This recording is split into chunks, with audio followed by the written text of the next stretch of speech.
Sa moustache peroxydée était devenue sa marque de fabrique dans l'univers du catch. Hulk Hogan, de son vrai nom Terry Bollea, s'est imposé sur les rings vers la fin des années 70. Son surnom, il le devait en partie au personnage de Hulk, à qui on le comparait. C'est au cours de la décennie suivante qu'Hogan cultive sa Hulkmania.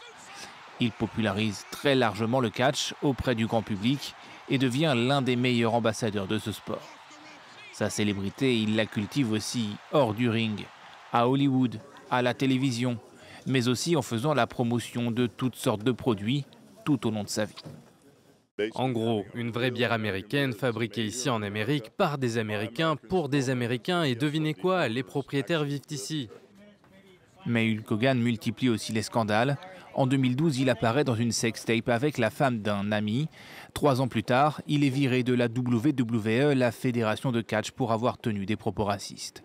Finalement, il remporte un procès de plusieurs millions de dollars pour atteinte à la vie privée dans l'affaire de la sextape et la fédération le réintègre en 2018. En 2024, il affiche son soutien à Donald Trump, ce qui divise ses fans.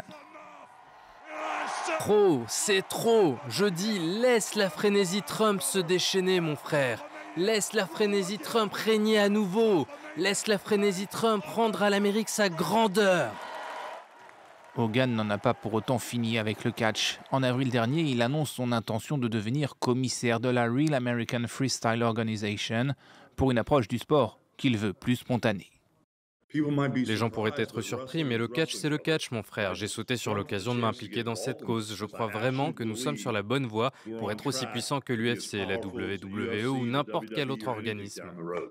Ces années sur le ring lui ont causé plusieurs problèmes de santé, mais l'héritage qu'il laisse après sa mort perdurera encore longtemps dans l'esprit de ses fans.